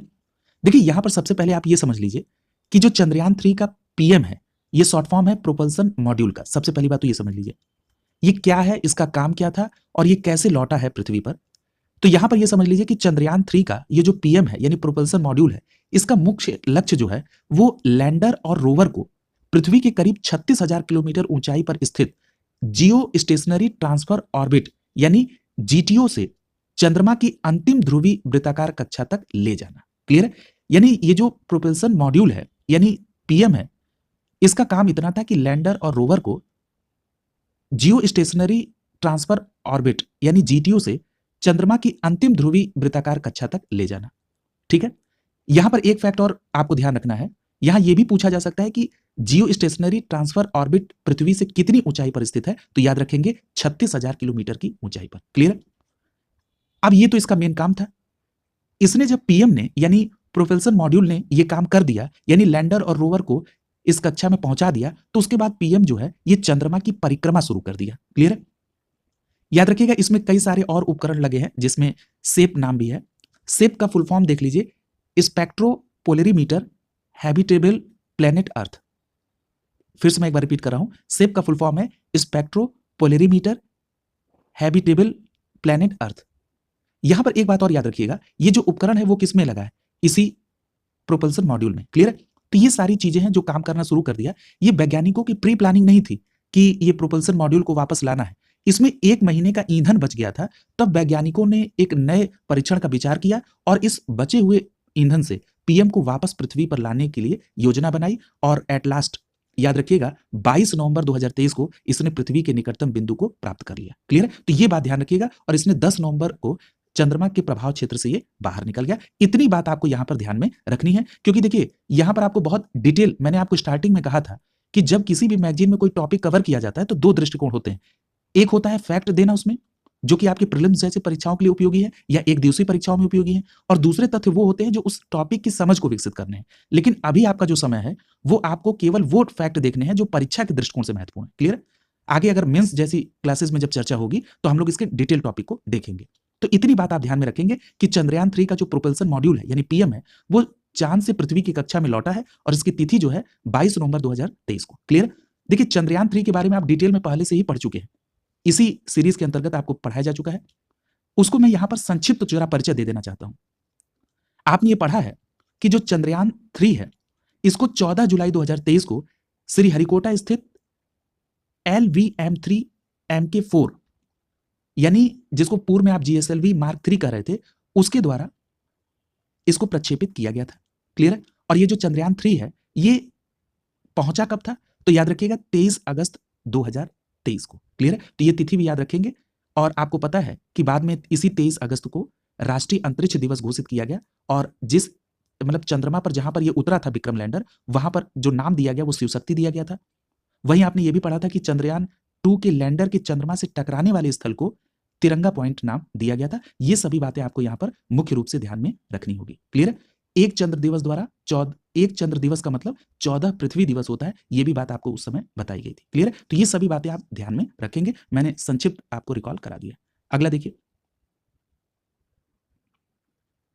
अच्छा, ये बताया जा रहा है कि जो मॉड्यूल्स वापस आया है इससे लाभ क्या होगा? तो एक लाभ तो मैंने आपको पहले ही बता दिया कि अंतरिक्ष अनुसंधान संगठन इसरो जब भविष्य में चंद्रमा पर कोई मिशन भेजेगा तो उसको वापस लाने में उसको दिक्कत नहीं होगी। दूसरी बात यह है कि जब इसे वापस ले आ दिया गया तो अंतरिक्ष में जो अनियंत्रित ये मलबा होता वो भी वहां पर बच गया। ठीक है? तो ये सभी चीजें इसकी है, लेकिन ये प्रीलिम्स के लिए कोई महत्व नहीं रखता है। अगला जो टॉपिक है वो है जेम्स वेब स्पेस टेलीस्कोप ने किशोर आकाश गंगाओं का विस्तृत दृश्य कैप्चर किया है। देखिए, इसमें आपको सीधी बात ये ध्यान में रखनी है कि जो किशोर आकाश गंगाएं हैं, इसकी सबसे विस्तृत छवि किसके द्वारा कैप्चर की गई? तो जेम्स वेब स्पेस टेलीस्कोप से। और इससे वैज्ञानिकों को यह समझने में मदद मिलेगी कि आकाश गंगाएं कैसे बनी और कैसे विकसित हुई। क्लियर है? और अगर हम बात कर लें किशोर आकाश गंगाओं के निर्माण की, तो याद रखिएगा जो बिग बैंग की घटना है, जो कि 13.8 अरब वर्ष पूर्व की है, उससे 2 से 3 अरब साल बाद किशोर आकाश गंगाओं का निर्माण हुआ। ये गर्म होते हैं और प्रकाश से चमकते हैं। क्लियर? तो ये सारी बातें आप ध्यान में रखेंगे और इस नए सोच से खगोलविदों को ये भी समझने में मदद मिलेगी कि अलग-अलग आकाश गंगाएं अलग-अलग रास्ते से कैसे गुजरती हैं। क्लियर? तो ये सारी बातें हैं जो आपको ध्यान में रखना है। यहां पर एक बात और याद रखिएगा कि वैज्ञानिक इन सुदूर आकाश गंगाओं से स्पेक्ट्रा का निरीक्षण करने के लिए सिसिलिया परियोजना पर काम कर रहे हैं। क्लियर? तो याद रखेंगे, सिसिलिया परियोजना अगर पूछी जाए तो याद रखेंगे सुदूर आकाश गंगाओं से स्पेक्ट्रा का निरीक्षण करने के लिए सिसिलिया परियोजना पर काम किया जा रहा है। क्लियर? तो ये बात भी आप ध्यान में रखेंगे। अगला जो टॉपिक है वो है गगनयान मिशन से जुड़े test vehicle abort mission first का सफल परीक्षण किया गया। देखिए, मनुष्यों को अंतरिक्ष में भेजने की भारत की जो महत्वाकांक्षी मिशन है वो क्या है? गगनयान मिशन। और इसी गगनयान मिशन के तहत आवश्यक उपकरणों के साथ जो पहली परीक्षण उड़ान है उसी को कहा जा रहा है क्या? TVD-1 test vehicle abort mission first. और ये परीक्षण किया कब किया? तो याद रखिएगा 21 अक्टूबर 2023 को। क्लियर है? तो अगर आपसे ये प्रश्न पूछ लिया जाए कि test vehicle abort mission first किससे संबंधित है, तो याद रखिएगा ये गगनयान मिशन से संबंधित है और 21 अक्टूबर 2023 को ये सफल रही। क्लियर है? यहां पर एक बात और याद रखिएगा कि ये जो इसरो का गगनयान मिशन के तहत पहली ये जो परीक्षण उड़ान थी ये 8.8 मिनट की थी और इसको नाम क्या दिया गया था? Test vehicle abort mission first. ठीक है? तो ये बात स्पष्ट रूप से आप ध्यान में रखेंगे। यहां पर एक बात याद रखिएगा कि गगनयान की मानव रहित जो पहली उड़ान है वो 2024 में और जो मानव युक्त उड़ान है वो 2025 में संभावित है। क्लियर है? जिसमें 3 अंतरिक्ष यात्रियों के दल को 400 किलोमीटर की ऊंचाई पर पृथ्वी की कक्षा में भेजा जाना है और इसी की तैयारी के लिए TVD-1 की तर्ज पर TVD-2, TVD-3 और TVD-4 परीक्षण संपन्न की जाएंगी। क्लियर? यानी यहां पर TVD-1 के साथ साथ TVD-4 तक परीक्षण कार्यक्रम होंगे। ठीक है? इसमें 3 अंतरिक्ष यात्रियों के दल को 400 किलोमीटर की ऊंचाई पर पृथ्वी की कक्षा में भेजा जाना है, इस तरह का टारगेट है। तो इतनी बातें आप इसमें ध्यान में रखेंगे। क्लियर है? अगला जो टॉपिक है वो है स्पेस एक्स वे अपने 29वें मिशन के अंतर्गत 46 स्टारलिंक उपग्रहों को उनकी कक्षा में स्थापित किया है। याद रखिएगा, अंतरिक्ष कंपनी है जिसका नाम है स्पेस एक्स। क्लियर है? और ये जो अंतरिक्ष कंपनी है स्पेस एक्स, इसने 9 नवंबर 2023 को अंतरराष्ट्रीय अंतरिक्ष स्टेशन यानी ISS के लिए एक कार्गो मिशन यानी CRS-29 ड्रैगन को फाल्कन 9 रॉकेट के द्वारा लॉन्च किया है। क्लियर है? तो यहां पर अगर आपसे यह प्रश्न पूछा जाए कि कार्गो मिशन CRS-29 ड्रैगन को किस रॉकेट की मदद से लॉन्च किया गया, तो आपका जवाब होगा फाल्कन 9 रॉकेट से। और अगर आपसे यह पूछा जाए कि फाल्कन 9 रॉकेट से कार्गो मिशन CRS-29 ड्रैगन को किसने लॉन्च किया, तब आपका जवाब होगा अंतरिक्ष एजेंसी कंपनी स्पेस एक्स के द्वारा। और कब किया गया? 9 नवंबर 2023 को। क्लियर है? तो ये बात आप ध्यान में रखेंगे। और ये जो लॉन्च किया गया है वो अंतरराष्ट्रीय अंतरिक्ष स्टेशन के लिए लॉन्च किया गया है। यहां पर एक बात और याद रखिएगा कि फाल्कन 9 के ऊपरी चरण ने योजना के अनुसार उड़ान भरने के 63 मिनट बाद ही 46 स्टारलिंक उपग्रह को पृथ्वी की निचली कक्षा में स्थापित किया। क्लियर? तो ये बात भी आप ध्यान में रखेंगे। यहां पर एक बात और याद रखिएगा कि ड्रैगन स्पेस क्राफ्ट को एलन मस्क की कंपनी स्पेस एक्स ने तैयार किया। यानी जो कंपनी ये जो आप देख रहे हैं अंतरिक्ष कंपनी स्पेस एक्स, जिसने 9 नवंबर 2023 को अंतरिक्ष स्टेशन यानी अंतरराष्ट्रीय अंतरिक्ष स्टेशन के लिए जो कार्गो मिशन CRS-29 ड्रैगन को फाल्कन 9 रॉकेट से प्रक्षेपित किया, ये किसकी कंपनी है? Space x. तो याद रखेंगे एलन मस्क की कंपनी। क्लियर? और मिशन का उद्देश्य है कि अनुसंधान गियर और उपकरणों को ISS तक पहुंचाना। क्लियर? इस मिशन का उद्देश्य है। क्लियर? तो ये बातें आप इसके तहत ध्यान में रखेंगे। और इस कार्गो मिशन के तहत ISS का मतलब अंतरराष्ट्रीय अंतरिक्ष स्टेशन, इस पर रह रहे अंतरिक्ष यात्रियों के लिए जरूरी सामानों को भेजा गया है। क्लियर? अगला जो टॉपिक है वो है रमन 2 रॉकेट इंजन का सफल परीक्षण। यहां पर याद रखिएगा कि भारतीय अंतरिक्ष अनुसंधान संगठन इसरो ने हैदराबाद की अंतरिक्ष स्टार्टअप स्काई रूट के रॉकेट इंजन का 21 जुलाई 2023 को सफल परीक्षण किया। क्लियर है? तो याद रखेंगे ये जो सफल परीक्षण किया गया वो इसरो के द्वारा किसका रॉकेट इंजन है? हैदराबाद की एक स्टार्टअप कंपनी है जिसका नाम है स्काई रूट। इसी के रॉकेट इंजन का 21 जुलाई 2023 को सफल परीक्षण किया। क्लियर है? यहां पर एक बात और याद रखिएगा कि तमिलनाडु के महेंद्रगिरी स्थित इसरो प्रोपल्सन कॉम्प्लेक्स यानी आईपीआरसी में लिक्विड थ्रस्टर टेस्ट फैसिलिटी यानी इसको क्या कहते हैं? एलटीटीएफ, इस परीक्षण रेंज में रमन 2 इंजन का प्रयोग किया गया। क्लियर है? तो ये बात आप ध्यान में रखेंगे कि तमिलनाडु के महेंद्रगिरी स्थित इसरो प्रोपल्सन कॉम्प्लेक्स में लिक्विड थ्रस्टर टेस्ट फैसिलिटी परीक्षण रेंज में रमन 2 इंजन का प्रयोग किया गया। क्लियर है? तो ये बात आप ध्यान में रखेंगे। यहां पर एक बात और याद रखिएगा कि इंजन में मोनोमिथाइल हाइड्रोजन और नाइट्रोजन टेट्रॉक्साइड प्रणोदक के रूप में प्रयोग किया गया। क्लियर है? तो ये याद रखिएगा कि जो रमन 2 इंजन है इसमें मोनोमिथाइल हाइड्रोजन और नाइट्रोजन टेट्रॉक्साइड प्रणोदक के तौर पर प्रयोग किया गया। यहां से भी प्रश्न बन सकता है। क्लियर है? और याद रखिएगा कि स्काई रूट रमन 2 इंजन को अपने प्रक्षेपण यान विक्रम फर्स्ट के चौथे चरण में एकीकृत करना चाहता है। और ये स्काई रूट क्या है? ये स्काई रूट स्टार्टअप का नाम है। ये कहाँ का स्टार्टअप है? ये हैदराबाद का अंतरिक्ष स्टार्टअप स्काई रूट। और ये जो स्काई रूट का ये जो इंजन रमन 2 है इसे अपने प्रक्षेपण यान विक्रम फर्स्ट के चौथे चरण में एकीकृत करना चाहता है। तो आपसे ये प्रश्न पूछा जा सकता है कि रमन 2 इंजन का प्रयोग कहां? तो याद रखेंगे प्रक्षेपण यान विक्रम फर्स्ट के चौथे चरण में। क्लियर? यहां पर एक बात और याद रखिएगा कि इससे पूर्व जून 2023 में स्काई रूट के क्रायोजेनिक इंजन रमन फर्स्ट का सफल परीक्षण किया गया था। क्लियर है? तो ये बात ध्यान रखेंगे कि यहां पर रमन 2 का सफल परीक्षण 21 जुलाई 2023 को और इसके पहले क्रायोजेनिक इंजन रमन फर्स्ट का जून 2023 में सफल परीक्षण हुआ था। देखिए ये जो रमन 1 और रमन 2 नाम रखा गया है, ये जो नाम रखा गया है ये नोबेल पुरस्कार विजेता सीवी रमन साहब के नाम पर इसका नाम रखा गया है। क्लियर है? और याद रखिएगा ये जो रमन फर्स्ट था इसमें प्रोपेलेंट अर्थात ईंधन के रूप में तरल ऑक्सीजन और तरल हाइड्रोजन का उपयोग किया गया था। और याद रखिएगा कि भारत में जीएसएलवी और जीएसएलवी MK3 रॉकेट में इस इंजन का प्रयोग किया गया था। किसका? रमन फर्स्ट का। क्लियर? तो ये याद रखेंगे रमन फर्स्ट और रमन सेकंड में ये दोनों में आप अंतर ध्यान में रखिएगा। रमन फर्स्ट के बारे में आपने देखा कि इसमें ईंधन के रूप में तरल ऑक्सीजन और तरल हाइड्रोजन का उपयोग किया गया और भारत में जीएसएलवी और जीएसएलवी MK3 रॉकेट में इस इंजन का उपयोग होता है।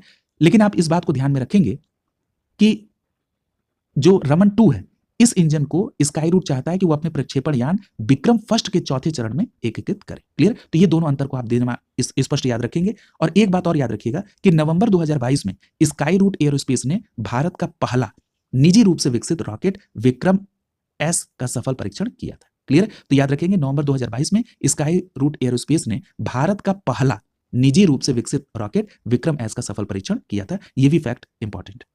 अगला जो टॉपिक है वो है दुनिया के सबसे बड़े वाणिज्यिक संचार उपग्रह जुपिटर 3 का सफल परीक्षण किया गया। याद रखिएगा ये जो एलॉन मस्क हैं जिनकी अंतरिक्ष कंपनी है जिसका नाम है स्पेस एक्स, इसने 28 जुलाई 2023 को दुनिया का सबसे बड़ा वाणिज्यिक संचार उपग्रह जुपिटर 3 को लॉन्च किया।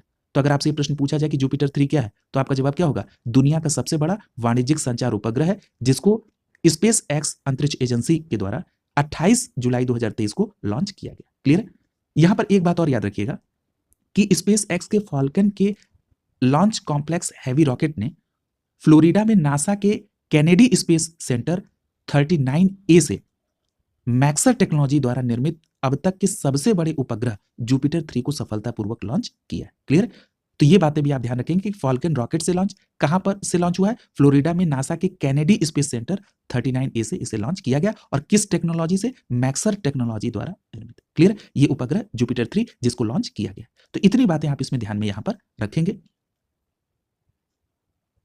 यहां पर यह भी बात याद रखिएगा कि नवंबर 2022 में नासा के आर्टेमिस फर्स्ट चंद्रमा स्पेस लॉन्च सिस्टम रॉकेट के बाद फाल्कन हैवी वर्तमान में उड़ने वाला दूसरा सबसे शक्तिशाली रॉकेट है। यह भी बात आप ध्यान में रखेंगे।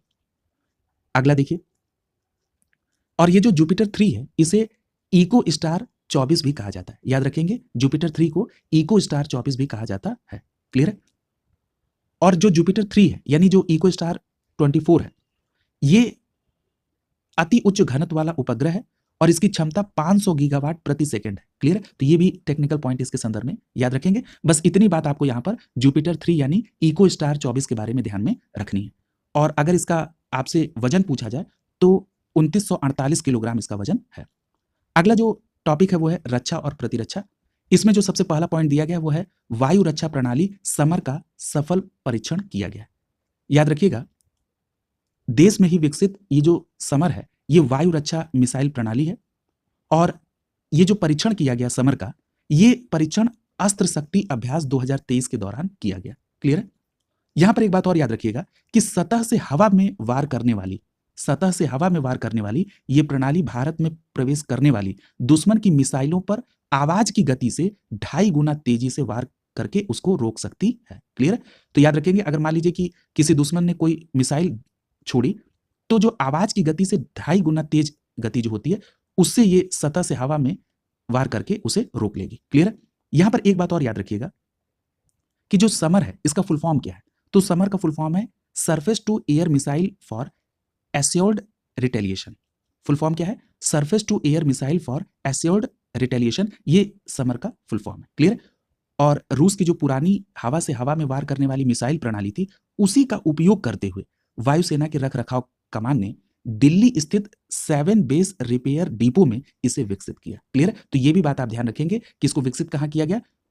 वायुसेना की रखरखाव कमान दिल्ली स्थित 7 बेस रिपेयर डिपो में। क्लियर? तो ये सारी बातें आप इसको ध्यान में रखेंगे। और याद रखिएगा, समर का जो परीक्षण है वो आंध्र प्रदेश स्थित सूर्यलंका वायु स्टेशन पर 17 दिसंबर 2023 को किया गया। क्लियर? तो ये बातें भी ध्यान रखेंगे कि समर का परीक्षण आंध्र प्रदेश के सूर्यलंका वायु स्टेशन से 17 दिसंबर 2023 को किया गया। क्लियर? तो ये सभी बातें आपको ध्यान में रखनी है। यहां पर एक बात और याद रखिएगा कि इसे ट्यून बुर्ज लॉन्च प्लेटफॉर्म से दागा गया, यानी यह प्लेटफॉर्म एक साथ 2 या साल्वो मोड यानी एक के बाद एक मिसाइल दाग सकता है। क्लियर? अगला देखिए, अगला जो टॉपिक है वो है भारत एक साथ 4 लक्ष्य भेदने की क्षमता वाला पहला देश बन गया। याद रखिएगा, दिसंबर में आयोजित जो अस्त्र शक्ति अभ्यास 2023 है, इसी दौरान भारतीय वायुसेना ने आकाश हथियार प्रणाली का सफल परीक्षण किया। यानी आकाश हथियार प्रणाली का जो सफल परीक्षण किया गया वो भी अस्त्र शक्ति अभ्यास 2023 के दौरान। और एक और परीक्षण आपने पढ़ा है जो कि अस्त्र शक्ति अभ्यास 2023 के दौरान था, तो वो था वायु रक्षा मिसाइल प्रणाली समर का सफल परीक्षण। क्लियर है? तो दोनों बातें आप ध्यान में रखेंगे। और एक बात और यहां पर ध्यान में रखिएगा कि इस दौरान आकाश एयर डिफेंस सिस्टम्स ने एक साथ 4 लक्ष्यों को भेदने में सफलता प्राप्त की। तो आपसे यह प्रश्न पूछा जा सकता है कि हाल ही में किस एयर डिफेंस सिस्टम ने एक साथ 4 लक्ष्यों को भेजने में सफलता प्राप्त की? तो आपका सीधा जवाब क्या होगा? आकाश एयर डिफेंस सिस्टम ने। क्लियर? और किस अभ्यास के दौरान इसका परीक्षण किया गया? अस्त्र शक्ति अभ्यास 2023 के दौरान। याद रखिएगा, जमीन से हवा में मार करने वाले आकाश ने सिंगल फायरिंग से 4 लक्ष्यों को एक साथ नष्ट करने में सफलता हासिल की है। और ये जो आकाश है ये किस प्रकार का एयर डिफेंस सिस्टम? तो याद रखेंगे, जमीन से हवा में मार करने वाला। क्लियर? अगला देखिए, और एक बात और याद रखिएगा कि एक साथ 4 लक्ष्यों को निशाना बनाने की क्षमता वाला भारत दुनिया का पहला देश बन गया। क्लियर है? और ये सफलता किसने दिलाई? तो ये आकाश ने दिलाई, जो कि एयर डिफेंस सिस्टम है, जो कि एक साथ 4 लक्ष्यों को भेदने में सफल हुआ।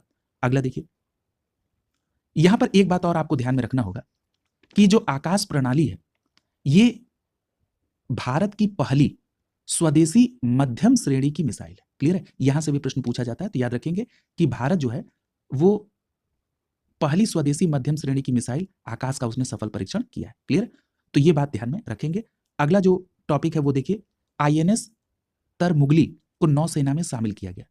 अब देखिए, आईएनएस तरमुगली को नौसेना में कब शामिल किया गया? तो याद रखेंगे, विशाखापत्तनम के नौसेना डॉकयार्ड में 14 दिसंबर 2023 को आयोजित एक समारोह में नौसेना में इसको शामिल किया गया। किसको? आईएनएस तरमुगली को। तो याद रखेंगे, आईएनएस तरमुगली को विशाखापत्तनम के नौसेना डॉकयार्ड में 14 दिसंबर 2023 को नौसेना में शामिल किया गया। क्लियर है? यहां से भी प्रश्न पूछता है। यहां पर अगर हम आईएनएस तरमुगली के बारे में बात कर लें तो आईएनएस तरमुगली एक फास्ट अटैक क्राफ्ट है। क्लियर है? ये एक फास्ट अटैक क्राफ्ट है और ट्रिंकट क्लास यानी त्रिकांत श्रेणी युद्धपोत है। और इसका एक बैकग्राउंड भी है। ये जो आईएनएस तरमुगली है इसे 2006 में, कब? 2006 में भारत के द्वारा मालदीवियन नेवल डिफेंस फोर्सेस को उपहार में दिया गया था। क्लियर है? इसे जो है 2006 में मालदीवियन नेवल डिफेंस फोर्सेस को दिया गया था। जहां पर ये किस नाम से सेवा कर रहा था? तो वहां पर इसका नाम था एमसीजीएस हुरावी। क्या नाम था? एमसीजीएस हुरावी। तो याद रखिएगा, एमसीजीएस हुरावी का संबंध किससे है? तो आईएनएस तरमुगली से। क्लियर? और ये एमसीजीएस हुरावी के नाम से कहां पर सेवा कर रहा था? तो मालदीवियन नेवल डिफेंस फोर्सेस में। मई 2023 में ये वापस भारत लौटा है और विशाखापत्तनम नौसेना डॉकयार्ड द्वारा इसकी व्यापक मरम्मत की गई और तरमुगली को वर्तमान में फिर से इसको पुनर्स्थापित किया गया। यहां पर एक बात और आपको ध्यान में रखनी होगी कि जो इसका नाम रखा गया है, ये नाम अंडमान समूह के एक सुरम्य द्वीप के नाम पर इसका नाम आईएनएस तरमुगली रखा गया है। ये भी प्रश्न आपसे पूछा जा सकता है और आईएनएस तरमुगली 30 नॉट से अधिक गति प्राप्त कर सकता है। क्लियर? और एक और मैं पॉइंट परीक्षा के दृष्टिकोण से आपको यहां पर यह बात भी आप ध्यान रखेंगे कि ये जो एमसीजीएस हुरावी है, ये पूर्व में आईएनएस तिलंगचांग के रूप में 2006 तक भारतीय नौसेना में सक्रिय रहा। क्लियर है?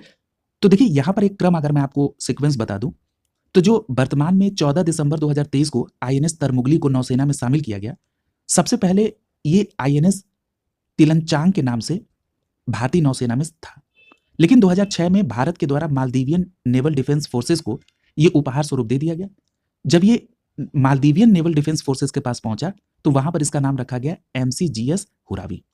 लेकिन मई 2023 में ये वापस भारत लौटा और विशाखापत्तनम नौसेना डॉकयार्ड के द्वारा इसकी मरम्मत की गई और 14 दिसंबर 2023 को विशाखापत्तनम नौसेना डॉकयार्ड में एक समारोह के दौरान इसे आईएनएस तरमुगली के नाम पर नौसेना में शामिल किया गया। और यह बात स्पष्ट रूप से याद रखिएगा कि जो आईएनएस तरमुगली नाम रखा गया, ये नाम अंडमान समूह के सुरम्य द्वीप के नाम पर रखा गया। इतनी बात आपको केवल इस सीक्वेंस में याद रखनी है। क्लियर? और इन्हीं बातों में से कोई बात आपकी परीक्षा में आपसे पूछी जा सकती है। अगला जो टॉपिक है उसको देख लीजिए। अगला जो टॉपिक है, स्टील्थ गाइडेड मिसाइल विध्वंसक पोत इम्फाल के शिखर का अनावरण किया गया है। यहां पर एक बात याद रखिएगा कि प्रोजेक्ट 15-20 श्रेणी के तहत, किस श्रेणी के तहत? प्रोजेक्ट 15-20 श्रेणी के तहत निर्मित गाइडेड मिसाइल विध्वंसक पोत इम्फाल के शिखर का जो अनावरण किया गया, वो नई दिल्ली में रक्षा मंत्री राजनाथ सिंह के द्वारा 28 नवंबर 2023 को। क्लियर है? यानी 28 नवंबर 2023 को प्रोजेक्ट 15-20 श्रेणी के तहत निर्मित गाइडेड मिसाइल विध्वंसक पोत इम्फाल के शिखर का अनावरण नई दिल्ली में राजनाथ सिंह के द्वारा किया गया। क्लियर? तो ये याद रखेंगे, इम्फाल का निर्माण किस श्रेणी के तहत? तो प्रोजेक्ट 15-20 श्रेणी के तहत, और अनावरण कब हुआ इसके शिखर का? 28 नवंबर 2023 को नई दिल्ली में। क्लियर? यहां पर एक बात और याद रखिएगा कि जो इम्फाल है, इस जहाज के शिखर को कंगला पैलेस और कंगला शाह से सुरक्षित किया गया। कंगला पैलेस और कंगला शाह से सुसज्जित किया गया है। और यहां पर एक बात और याद रखिएगा कि ये भारत की स्वतंत्रता, संप्रभुता और सुरक्षा के लिए जो मणिपुर के लोगों के द्वारा दिया गया बलिदान है, उसके लिए एक श्रद्धांजलि के तौर पर देखा जा रहा है। यानी अब आप इसको दो बातों से कोरिलेट करेंगे। ये जो स्टील्थ गाइडेड मिसाइल विध्वंसक पोत इम्फाल है, इसके जो शिखर का अनावरण किया गया, ये नई दिल्ली में हुआ, राजनाथ सिंह ने किया। इसका निर्माण प्रोजेक्ट 15-20 श्रेणी के तहत हुआ। इसके शिखर को कंगला पैलेस और कंगला शाह से सुसज्जित किया। और ये जो कंगला पैलेस और कंगला शाह है, इसका लिंक कहां से है? मणिपुर से। क्लियर है? अब ये समझिए कि कंगला पैलेस और कंगला शाह क्या है। तो याद रखिएगा, जो कंगला पैलेस है, ये मणिपुर का एक महत्वपूर्ण ऐतिहासिक और पुरातात्विक स्थल है। तो अगर आपसे ये प्रश्न पूछ लिया जाए कि हाल ही में चर्चा में रहा कंगला पैलेस किस राज्य में है, तो आपका जवाब होगा मणिपुर का ये ऐतिहासिक और पुरातात्विक स्थल है, जिसे जो इम्फाल जहाज है, इसके शीर्ष के तौर पर इसको सुसज्जित किया गया है। यहां पर एक बात और याद रखिएगा कि ये महल जो है, ये प्राचीन काल में मणिपुर के मैतेई राजाओं का निवास स्थान हुआ करता था। क्लियर है? और अगर हम बात कर लें कंगला शाह की, तो याद रखिएगा, ड्रैगन के सिर और शेर के शरीर की आकृति के से सुसज्जित ये जो कंगला शाह है, ये मणिपुर के इतिहास के पौराणिक प्राणी है। क्लियर है? और अपने लोगों के संरक्षण के रूप में इन्हें जाना जाता है। ठीक है? और याद रखेंगे, कांगला शाह जो है, ये मणिपुर का राज्य प्रतीक भी है। क्लियर है? तो इसलिए यहां से प्रश्न बनने की बहुत संभावना है। इसको आप बहुत सावधानी से समझेंगे। मैंने हर बात को स्पष्ट किया कि इम्फाल क्या है। ये एक स्टील्थ गाइडेड मिसाइल विध्वंसक पोत है। फिर इसके शिखर को कांगला पैलेस और कांगला शाह से सुसज्जित किया गया, जिसका लिंक मणिपुर से है। कांगला पैलेस जो है, ये एक मणिपुर का पुरातात्विक स्थल है और ऐतिहासिक स्थल है, जहां पर जो प्राचीन काल में मैतेई राजा थे, ये इनका निवास स्थान हुआ करता था। वहीं अगर कांगला शाह के बारे में बात करें, तो ये मणिपुर का ऐतिहासिक एक पौराणिक प्राणी है, जो कि ड्रैगन के सिर और शेर के शरीर की आकृति से सुसज्जित है। और इसका लोगों के संरक्षक के रूप में से कांगला शाह को जाना जाता है। और कांगला शाह मणिपुर का राज्य प्रतीक है। क्लियर? तो इतनी बातें आप ध्यान में रखेंगे। और एक बात और याद रखिएगा कि इस युद्धपोत को, किसको? इम्फाल को भारतीय नौसेना युद्धपोत डिजाइन ब्यूरो के द्वारा डिजाइन किया गया और इसका निर्माण मझगांव डाक shipyard ship builders limited Mumbai के द्वारा किया गया। यहां से भी प्रश्न पूछा जाता है, सीधा प्रश्न पूछा जाता है। आपसे पूछ लिया जाएगा कि जो युद्धपोत इम्फाल है, इसके डिजाइन किसके द्वारा? तो भारतीय नौसेना युद्धपोत डिजाइन ब्यूरो द्वारा, और इसका निर्माण मझगांव डाक शिप बिल्डर्स लिमिटेड मुंबई के द्वारा किया गया। क्लियर है? और यहां पर एक बात और आपको ध्यान में रखना होगा कि ये जो युद्धपोत है, ये महिला नाविकों के लिए अलग आवास वाला नौसेना का पहला युद्धपोत है। क्लियर? तो ये बात भी आप ध्यान में रखेंगे आईएनएस इम्फाल के बारे में। यहां पर इतनी बातें आपको परीक्षा के दृष्टिकोण से ध्यान में रखनी है। ये 30 नॉट से अधिक की गति यानी 56 किलोमीटर प्रति घंटे की गति को प्राप्त कर सकता है। और जो आईएनएस इम्फाल है, ये 4 project B stealth guided missile विध्वंसकों में तीसरे नंबर पर है। क्लियर है? यानी जो आईएनएस इम्फाल है, ये 4 project B stealth guided missile विध्वंसक पोत में तीसरे नंबर पर है। ठीक है? जिसके शिखर को वो किया गया। और यहां पर अगर मैं इसके पूर्व की बात कर लूं तो पूर्व में आईएनएस विशाखापत्तनम, उसके बाद आईएनएस मुर्मुगांव, ये चालू किया जा चुका है। और जो तीसरा है आईएनएस इम्फाल, इसके शिखर का अनावरण हुआ 28 नवंबर 2023 को नई दिल्ली में रक्षा मंत्री राजनाथ सिंह के द्वारा। और जो चौथा है वो है आईएनएस सूरत। क्लियर है? तो इतनी बातें आप इसमें ध्यान में रखेंगे। और जो मिसाइल विध्वंसक आईएनएस इम्फाल है, ये 26 दिसंबर 2023 को भारतीय नौसेना में शामिल किया गया। क्लियर है? और याद रखिएगा, ये पहला ऐसा युद्धपोत है आईएनएस इम्फाल जो कि पूर्वोत्तर क्षेत्र के किसी शहर के नाम पर इसका नाम रखा गया। क्लियर है? तो ये फैक्ट भी आप ध्यान में रखेंगे। हालांकि जब ये वन लाइनर में आया था आईएनएस इम्फाल, तो मुझे बहुत अच्छे से याद आ रहा है कि उस समय मैंने ये पूरी बातें डिटेल में डिस्कस की थी। क्लियर है? आपको निश्चित रूप से याद आ रही होंगी। अगला जो टॉपिक है वो है सर्वेक्षण पोत संध्यापक नौसेना में शामिल। याद रखिएगा, 4 दिसंबर 2023 को संध्यापक नामक बृहद सर्वेक्षण पोत को नौसेना को सौंप दिया गया। क्लियर है? तो याद रखेंगे कि अगर पूछा जाए कि संध्यापक क्या है, तो याद रखेंगे ये एक बृहद सर्वेक्षण पोत है जिसे 4 दिसंबर 2023 को भारतीय नौसेना को सौंप दिया गया। अगर आपसे यह प्रश्न पूछा जाए कि सर्वेक्षण पोत संध्यापक का निर्माण कहां किया गया, तो याद रखेंगे garden rich ship builders and engineers limited के द्वारा सर्वेक्षण पोत संध्यापक को निर्मित किया गया। क्लियर है? तो ये बातें भी आप इसमें ध्यान में रखेंगे। और याद रखिएगा, संध्यापक 4 सर्वेक्षण पोतों में पहला है। ये भी बात ध्यान में रखेंगे आप। क्लियर है?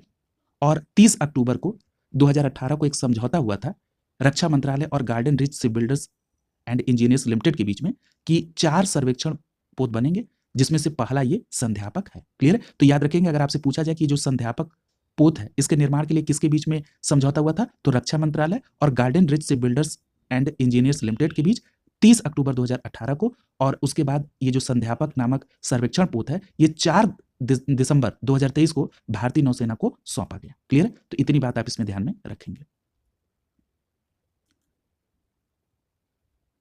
ये याद रखिएगा, कई बार पूछ लिया जाता है कि इसका जो विस्थापन क्षमता है वो 3400 टन और लंबाई 110 मीटर है। और ये जो संध्यापक है, ये पोत 18 मील से अधिक की गति प्राप्त कर सकता है। ठीक है? अगला जो टॉपिक है वो है मिसाइल विध्वंसक पोत सूरत के क्रेस्ट का अनावरण। याद रखिएगा, गुजरात के मुख्यमंत्री भूपेंद्र पटेल के द्वारा 6 नवंबर 2023 को सूरत में भारतीय नौसेना के नवीनतम स्वदेशी मिसाइल विध्वंसक पोत सूरत के क्रेस्ट यानी शिखर का अनावरण किया गया। क्लियर है? अब देखिए, अभी आपने पढ़ा था कि स्टील्थ गाइडेड मिसाइल विध्वंसक पोत इम्फाल के शिखर का अनावरण हुआ। अब यहां बात हो रही है किसकी? मिसाइल विध्वंसक पोत सूरत की। क्लियर है? अब यहां पर और आपको क्या बातें ध्यान में रखनी है? यहां पर एक बात याद रखिएगा कि जो युद्धपोत निर्माणाधीन युद्धपोत सूरत है, इसके क्रेस्ट पर सूरत के हजीरा का प्रसिद्ध प्रकाश स्तंभ में एक एशियाई शेर और लहरों को दर्शाया गया। क्लियर है? यानी ये जो युद्धपोत है सूरत, इसके क्रेस्ट पर, यानी क्रेस्ट का मतलब इसके शिखर पर सूरत के हजीरा का जो प्रसिद्ध प्रकाश स्तंभ है, एक एशियाई शेर और लहरों को इसमें दर्शाया गया है। क्लियर है? यहां पर एक बात याद रखिएगा, ये जो प्रकाश स्तंभ है ये 1936 में बना था। और जो एशियाई शेर है, ये महिला और शक्ति का प्रतीक है। क्लियर है? और इसमें लहरों को दर्शाया गया। तो ये भी ध्यान रखेंगे कि सूरत युद्धपोत में इसके क्रेस्ट पर सूरत के हजीरा का प्रसिद्ध प्रकाश स्तंभ, एक एशियाई शेर और लहरों को इसमें दर्शाया गया। क्लियर? तो इतनी बातें आप इसमें ध्यान में रखेंगे। अगला देखिए,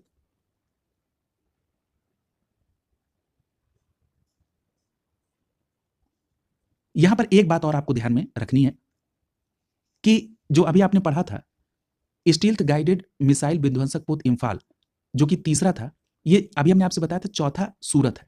तो याद रखेंगे, यही बात यहां कही जा रही है कि 4 स्टील्थ गाइडेड मिसाइल विध्वंसक पोत का निर्माण इसके तहत हो रहा है, जिसमें सूरत जो है ये चौथा और अंतिम पोत है। क्लियर? और इस युद्धपोत का जो निर्माण है वो मझगांव डाक शिप बिल्डर्स लिमिटेड मुंबई में निर्माणाधीन है, जो भारतीय नौसेना में शामिल होने की दहलीज पर है। क्लियर? तो इतनी बातें आप यहाँ पर मिसाइल विध्वंसक पोत सूरत के बारे में ध्यान में रखेंगे। क्लियर? अगला जो टॉपिक है वो देखिए, अगला टॉपिक है भारतीय नौसेना का प्रोजेक्ट उद्भव। याद रखिएगा जो भारतीय नौसेना का प्रोजेक्ट उद्भव है ये क्या चीज है?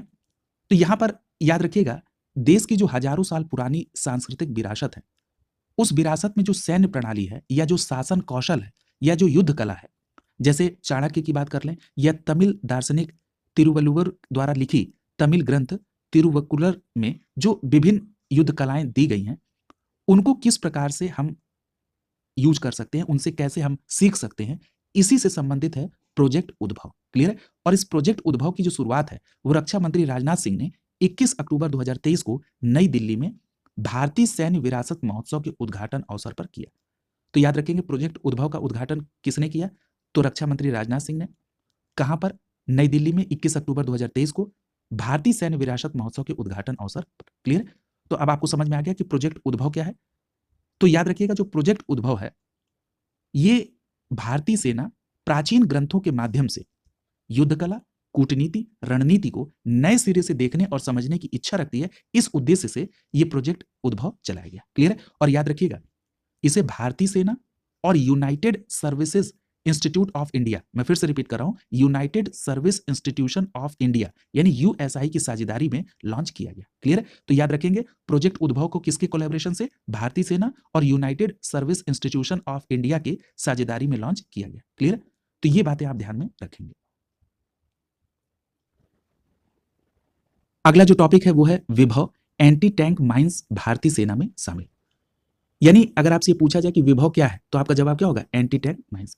याद रखिएगा 600 एंटी टैंक जिसे विभव नाम दिया गया है, इसे सितंबर 2023 में भारतीय सेना में शामिल किया गया। क्लियर है? तो याद रखेंगे विभव किसको नाम दिया गया? 600 एंटी टैंक को विभव नाम दिया गया और सितंबर 2023 में इसको शामिल किया गया। अगर आपसे ये प्रश्न पूछा जाए कि ये किसके द्वारा डिजाइन और विकसित किया गया है, जो प्रश्न पूछा जाता है तो याद रखेंगे डीआरडीओ द्वारा। तो डीआरडीओ द्वारा डिजाइन और विकसित इन माइंस को शत्रु के बख्तरबंद वाहनों के विरुद्ध प्रयोग में किया जाना है, जिसका नाम क्या रखा गया? विभव। और विभव को किसने डिजाइन और विकसित किया? डीआरडीओ ने। क्लियर? इतनी बात आप इस टॉपिक के अंतर्गत याद रखेंगे। अगला जो टॉपिक है वो है स्वदेशी एंटी शिप मिसाइल का सफल परीक्षण। याद रखिएगा भारतीय नौसेना और डीआरडीओ ने 21 नवंबर 2023 को स्वदेशी नेवल एंटी शिप मिसाइल का सफल परीक्षण किया। क्लियर? तो याद रखेंगे स्वदेशी नेवल एंटी शिप मिसाइल का परीक्षण कब और किसके द्वारा? तो 21 नवंबर 2023 को भारतीय नौसेना और डीआरडीओ के द्वारा किया गया। और ये जो मिसाइल है ये समुद्र में दुश्मन पोतों पर हमला करने की नौसेना की ताकत में वृद्धि करेगी। क्लियर? और याद रखिएगा यह परीक्षण समुद्र में अघोषित जगह पर, मतलब उस जगह को घोषित नहीं किया गया जहां इसका परीक्षण किया गया, तो यह समुद्र में सीकिंग 42B हेलीकॉप्टर से इसका परीक्षण किया गया। यानी कहने का मतलब यह है कि जो 21 नवंबर 2023 को स्वदेशी नेवल एंटी शिप मिसाइल का सफल परीक्षण किया गया वो किस हेलीकॉप्टर से? तो याद रखेंगे सीकिंग 42B हेलीकॉप्टर से मिसाइलें दागी गई और लक्ष्य को इसने सफलतापूर्वक भेदा। क्लियर? तो ये भी बहुत इंपॉर्टेंट नाम है सीकिंग 42B हेलीकॉप्टर। यहां पर एक बात और याद रखिएगा कि ये मिसाइल जो है ये सीक एंड गाइडेड तकनीक का प्रयोग करती है। क्लियर? सीक एंड गाइडेड तकनीक का। अगला जो टॉपिक है वो है अग्नि फर्स्ट बैलिस्टिक मिसाइल का सफल परीक्षण। याद रखिएगा 7 दिसंबर 2023 को उड़ीसा के एपीजे अब्दुल कलाम द्वीप से स्वदेशी कम दूरी की बैलिस्टिक मिसाइल अग्नि फर्स्ट का सफल परीक्षण किया गया। याद रखिएगा सबसे पहली बात तो अग्नि फर्स्ट बैलिस्टिक मिसाइल का सफल परीक्षण कहां से हुआ ये आपको ध्यान रखना है। तो आपका जवाब होगा उड़ीसा में एपीजे अब्दुल कलाम द्वीप से। ये अग्नि फर्स्ट क्या है, कैसी मिसाइल है? तो पूरी बात याद रखेंगे कि कम दूरी की बैलिस्टिक मिसाइल है। क्लियर है? और इसका सफल परीक्षण किस डेट को हुआ? डेट भी इंपॉर्टेंट है, 7 दिसंबर 2023 को।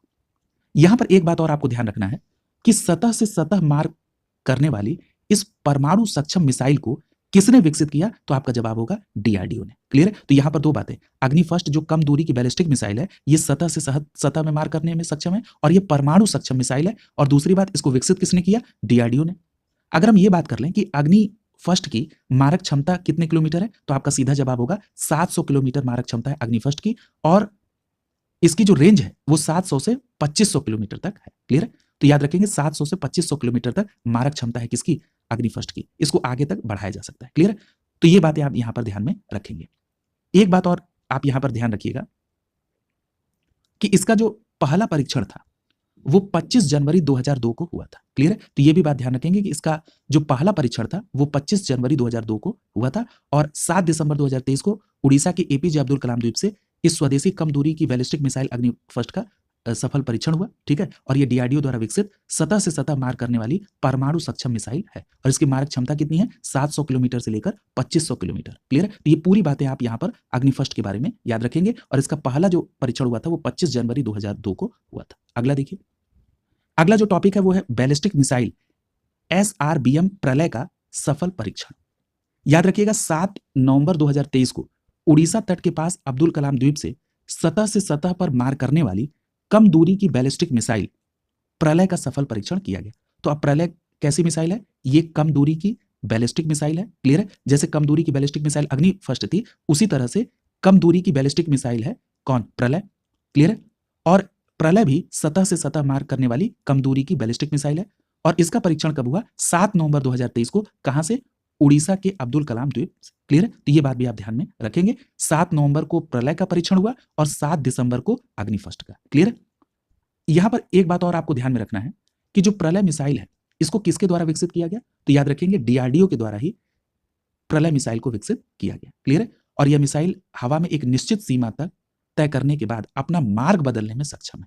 यानी हवा में एक निश्चित सीमा तक जाने के बाद यह मार्ग बदलने में भी सक्षम है। कौन सी मिसाइल? प्रलय। क्लियर है?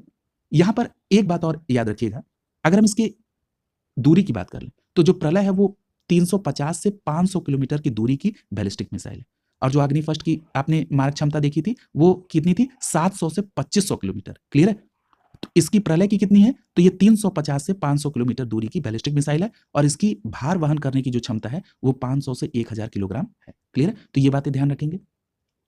कई बार ईंधन के संदर्भ में पूछ लेता है, तो याद रखेंगे ठोस ईंधन चालित ये जो प्रलय मिसाइल है ये पृथ्वी डिफेंस व्हीकल पर आधारित है, यानी पीडीवी पर आधारित है और मिसाइल के वॉरहेड में 6 प्रकार के हथियार लगाए जा सकते हैं।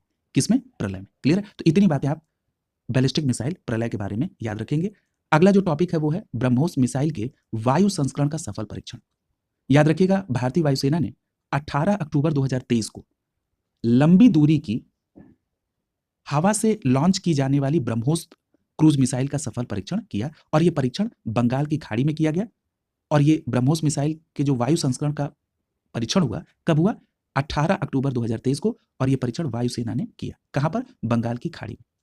यहां पर एक बात और याद रखिएगा कि ब्रह्मोस एयर लॉन्च वर्जन की जो परीक्षण है वो किस फाइटर जेट से किया गया? तो याद रखिएगा Su-30 MKI फाइटर जेट से इस ब्रह्मोस मिसाइल के वायु संस्करण का सफल परीक्षण 18 अक्टूबर 2023 को किया गया। किस फाइटर जेट से? Su-30 MKI से। यह बात भी आप ध्यान में रखेंगे।